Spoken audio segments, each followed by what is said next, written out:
The rackettail isn't the only one hunting for nectar in the forest flowers. Bees are too, and they don't like to share.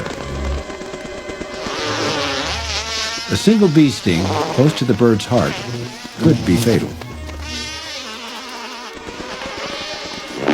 But time is on the rackettail's side. Rain is about to intervene.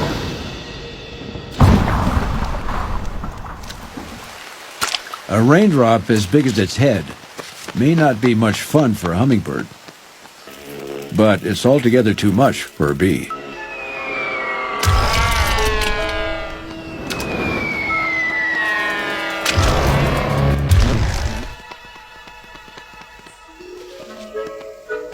The race to eat continues. All over the world, tiny creatures are on a mission to stock up before night.